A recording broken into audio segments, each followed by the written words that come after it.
Okay, so welcome back. So for today, we're going to discuss another topic with regards to structural theory. So ano ba yung topic na yun? So that is analysis of arches. So previously, we're done with analysis of cables. So yung arches kasi tsaka cables, magkakakibat yan, especially in the book, no? So ngayon, i-discuss naman natin yung arches. Okay? So yung arches has different parts. So, what we call here is the spring line, yung medyo nasa support. And then, yung support mismo is what we call the abutment. And then, yung inside ng arches is what we call intrados or soffit. Ganyan din yung tinatawag sa beam, no? Yung nasa ilalim ng beam, ang tawag doon, soffit. And then, yung nasa taas or yung back is extrados. Yung pinakataas is the crown. And then, yung gitna is what we call center line rise. Now, we have different types of arches. So, these are the most common type of arches, no? So, we have the fixed arch. Kaya siya tinawag na fixed arch kasi fixed siya both sides, no? So, mamaya, di-discuss natin yan isa-isa. And then, we also have two-hinge arch. Kaya two-hinge arch kasi, hence the name says, no? So, dalawa yung hinge. So, isa dito, and then isa dito. Okay? And then, we also have three-hinge arch. This is the most common type of arch na sinusolve natin, especially in the board exam. And then we also have the third arc. Okay? So ngayon, discuss natin isa-isa. So ano nga ba yung fixed arch? So fixed arch is often made from reinforced concrete. So magagawa mo lang ito kung meron kang reinforced concrete, no? So although it may require less material to construct than other type of arches, it must have solid abutment since it is indeterminate to the third degree and consequently additional stresses can be introduced into the arch due to the relative settlement of the support. So ito daw type of arch na to is prone to relative settlement and then pwede siyang makapag-induce ng additional stresses dito sa arch, no, yung relative settlement. Ano nga ba yung relative settlement? Relative settlement is pag-settle ng first support to other support, no? Pag ito mas bumaba compared to this one, it can cause additional stresses in the arch that can cause cracking, no? Kaya hindi masyado siya advisable, no? Okay? Especially if we have different ground properties, no? Kasi 'di ba pag gumagawa ka ng tulay, maka-experience ka ng yung soil properties dito is different from the soil properties dito. So, kapag ganun yung scenario, prone siya sa relative settlement. Okay? So, ngayon, discuss naman natin yung 2-hinge arc. So, sabi dito, a 2-hinge arc is commonly made from metal or timber. So, balikan natin kung yung kanina is commonly made for reinforced concrete, but for this one, ito daw ay ginagamitan ng metal or timber. It is indeterminate to the first degree, and although it is not rigid as fixed arch, it is somewhat sensitive to relative settlement. We could make this structure statically determinate by replacing one of the hinges with a roller. Doing so, however, would remove the capacity of the structure to resist bending along its span, and as a result, it would be serve as curved beam and not as an arc. So, bakit nga ba ito hindi sensitive sa relative settlement? Unlike this one, that ito kasi fix yung support eh. So, ibig sabihin, magpapasa siya ng moment reaction to the foundation. But for this one, since this is spin, so axial force lang ang hinapasa niya aside from shear forces, no? Axial and shear forces lang. Walang moment na pinapasa dun sa soil. So, therefore, although somewhat hindi siya prone sa relative settlement, no? So it is first indeterminate to the first degree, so therefore we cannot solve this since hindi pa tayo dumapasok dun sa indeterminate structures, no? Pati naman yung una, no? Hindi rin natin masosolve to kasi indeterminate to the third degree. Okay? So kasi meron ka ditong 3 reaction and then another 3. So 6 unknowns versus 3 equation of equilibrium o indeterminate yun to the third degree. Okay? So, ngayon, pwede daw itong maging determinate by replacing one of the pin by a roller. So, using that, will make the arch as a curved beam and not an arc. Kasi nga, hindi na siya makakapag-resist ng bending. Okay? So, discuss naman natin yung 3-hinge arc.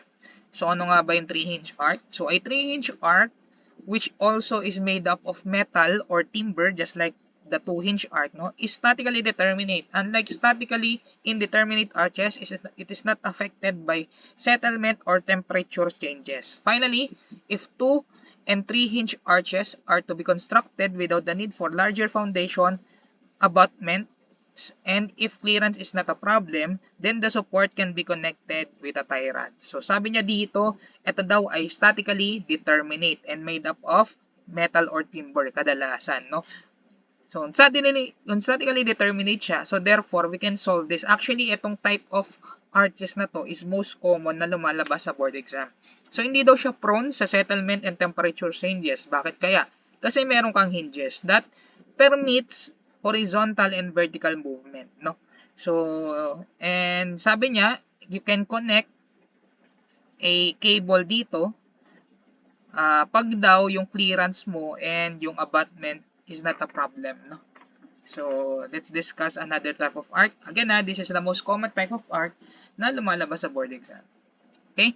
So, ito naman ay tied arc. So, a tied arc allows the structure to behave as a rigid since the tied rod carries the horizontal component of the truss at the support. It is also unaffected by relative settlement of the support. So, ngayon, dahil may tied siya, no, nag-act siya as rigid or parang matigas. So ngayon, yung kakulangan ng horizontal displacement support netong roller na to, pinupunan nung tied, no? Kaya para siyang nag-act as rigid, no? Hindi rin daw siya prone sa relative settlement. So after this, siguro let's try to solve some problem with regards to arches para meron kang idea kung paano siya solve. Okay? So papalit lang ako ng module.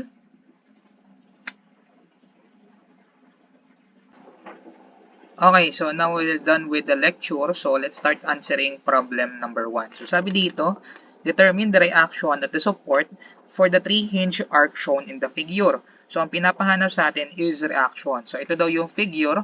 So as you can see, it is a 3-hinge arc, hence the problem statement, no? So meron tayong isang pin dito, pin, and then yung hinge. And then yung radius ng arch is provided that it is 10 meters, no? Tapos yung loading natin is a uniformly distributed load. This is probably a wind load and kung ano man ito, no? Okay? So ngayon, I have here the answer. Let's figure out if we can solve this problem, no? So paano gagawin natin dito? First thing we need to do is we need to project the unknowns, no? Since we are the problem state that we need to find the reaction. So, remember, kapag reactions ang hinahanap talaga dyan is the components of the reactions, no? So, ngayon, assume natin na yung reaction dito is, let's say, upward. Assumption lang naman to, no? Tapos, tawagin natin yung AY. And then, for this one, siguro, papunta sa left. Tawagin natin AX. And then, ito, siguro upward din. Tawagin natin, by the way, this is point A, point B, and then point C. Okay? So, tawagin natin tong CY. And then, papunta ulit sa left. Assumption lang naman ito, no? Tawagin natin CX. Okay? So, if you can see a 3-hinge arc na pantay yung support, ibig sabihin pantay yung point A na pin, tsaka point C. So, para makuha mo yung reaction, pwede kang mag-take ng moment agad sa point A. Paano ko nasabing pwede agad mag-take ng moment sa point A? Because the horizontal component of the reaction at point C will become 0. Bakit? Kasi wala siyang perpendicular distance kapag nag-moment ako sa point A. So, hindi na natin ito masasama sa calculation with regards to taking the moment at point A. But definitely, it does have a value. Mawawalan lang siya ng value kasi magmo-moment tayo sa point A and then wala siyang perpendicular distance from my point of moment. Okay? So ngayon, using that, so pwede na akong mag-take ng moment sa point A. So paano yan? So summation, moment sa point A equals 0, clockwise, positive. So what will happen? So we have negative CY kasi moving counterclockwise from point A. Ito. So negative CY multiplied by the distance, that is 10 plus 10, so that is 20. And then, ano pa? And then we have the loading, no? So ito, moving clockwise, so that's 14 plus 14.6 multiplied by the length, which is 10, multiplied by the centroid. Ang centroid niya from my point A is 5. Kasi di ba ito 10 din yan? Kasi radius din yan, no? So, from here to here, it's also 10, no? So, ito ay 5. And then, another plus for 36.5 kasi moving clockwise, no? 36.5 multiplied by the distance, so that is 20, hindi na yan 10. Bakit? 10 plus 10, that's 20, no? And then the centroid of that from point A is 10. Okay? And then, equate natin yan sa 0. So, ilan kaya yung value ng aking CY? So, negative 10, 20, 10, 5, plus 36.5, 20 times 10 equals 0. Okay? So, that is 401.5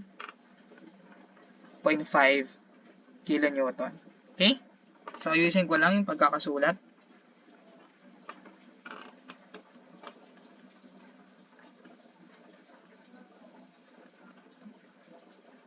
So, let's see if we're correct. So, tama naman, no? Yung CY ko is 401.5. And then, after that, to get the other unknown, which is yung AY, pwede ka na mag-summation forces vertical. So, pag summation forces vertical tayo, so, ano mangyayari? So, dito na lang. Okay? So, summation forces vertical equal 0, upward positive. So, therefore, this is positive yung 401.5 kasi positive yung nakuha natin. Ibig sabihin, our assumption for the reaction at CY is correct, no? So, ngayon, lagay natin 401.5. That's positive courtesy of the reaction to CY. And then, yung assumption natin sa AY is upward din. So, plus AY. And then, minus the loading. So, ano ba yung loading natin? So, ito lang naman yung vertical loading natin, no? Which is 36.5 multiplied by the length, which is 20. Wala nang moment arm dito kasi some forces lang naman yung ginagawa natin. Okay? 36.5 multiplied by 20 equals 0. Okay? Remember, the horizontal loading is not included here kasi summation forces vertical lang tayo. Okay? So, this is 401.5 plus x minus 36.5, 20 equals 0. So, ang lumalabas sa akin, 328.5. So, yun naman, no? So, ang sagot dito, 328.5 kilo Newton. Okay? So, that is our answer for the vertical reaction at point A. Now, how do we get the other forces like AX and CX? So, para makuha natin yun, pwede nating hatiin. Kasi remember, this is a hinge. Kapag meron kang hinge, ibig sabihin pwede mong hatiin dyan and you can create another 3 equations of equilibrium. So, siguro hatiin muna natin yung segment AB, no? So, with regards to segment AB, so kapag hinati ko yan, ganito yung mangyayari, no? So, meron tayong arch. Okay? So, yung arch natin is merong loading dito.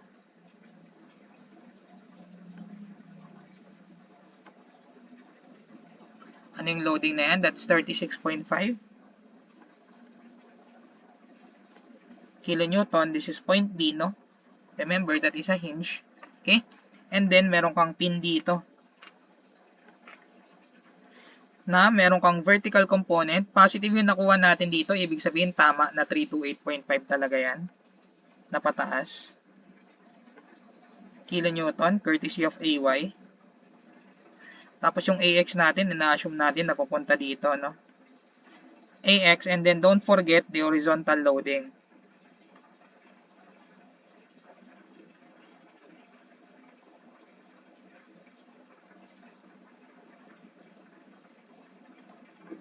Okay, yung horizontal loading natin may magnitude na 14.6.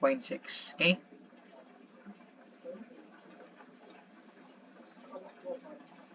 And then the distance here is 10 meters.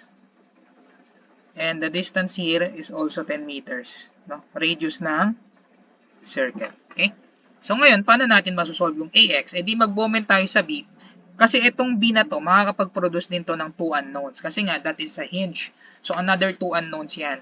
So ngayon, para mawala yon yung 2 unknowns na yon, pwede tayo mag-moment dyan. No? So paano yan? So summation, moment sa B, equals 0, clockwise, positive. So what will happen? So we have positive AX, kasi moving clockwise from point B, multiplied by the distance 10, and then minus 36.5, multiplied by the length, that is 10, multiplied by the centroid. Yung centroid nandito, no?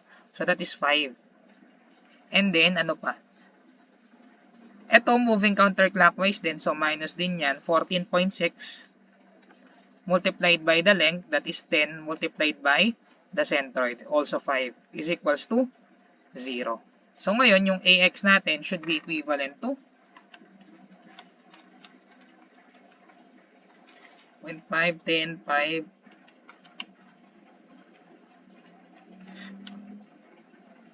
255.5. Let's see if we're correct.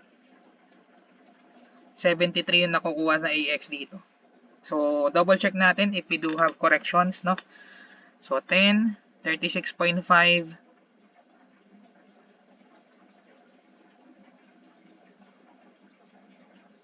counter minus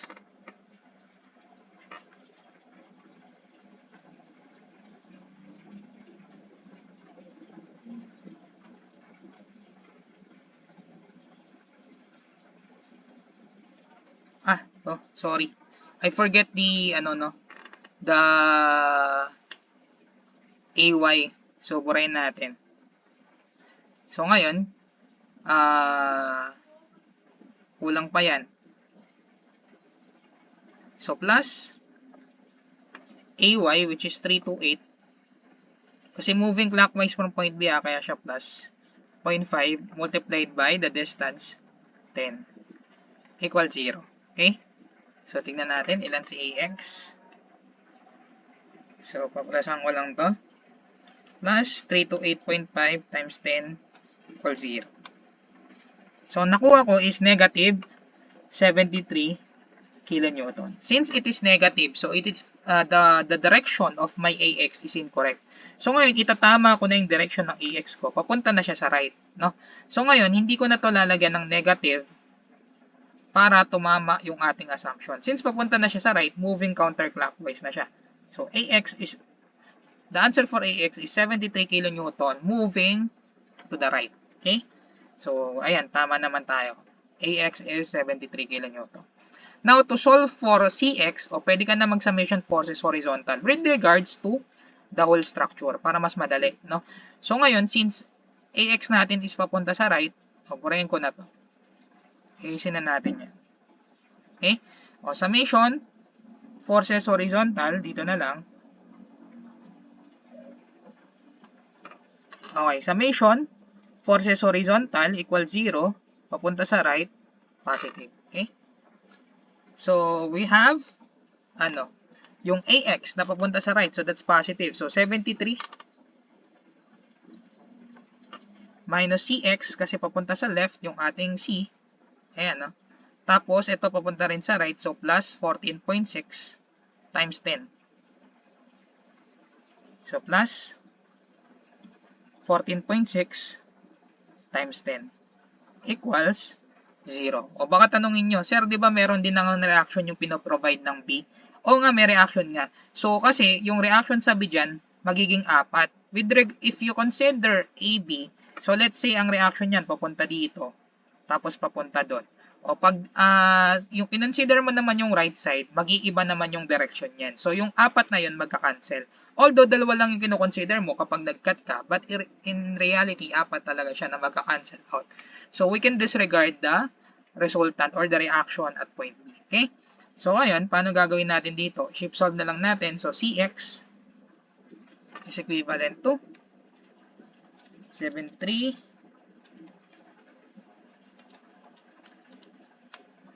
so, that is 219 kilo Newton. Okay?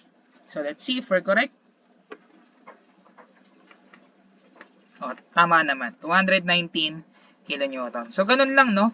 So, in order to solve a 3-hinge arc na pantay yung dalawang pin na support, So, una mong gagawin is mag-take na agad ng moment sa point A. Either moment at point A or moment at point C, it doesn't matter as long as you could get the value for the vertical reaction. Kasi nga, yung horizontal component ng other reaction, pag nag-moment ka, is magiging 0 kasi wala siyang perpendicular distance. And then after that, if you still want to get the value for the other reaction, so pwede ka nang mag-cut and then consider mo yung cutting plane mo and take the moment at point B to get the other unknowns. Okay?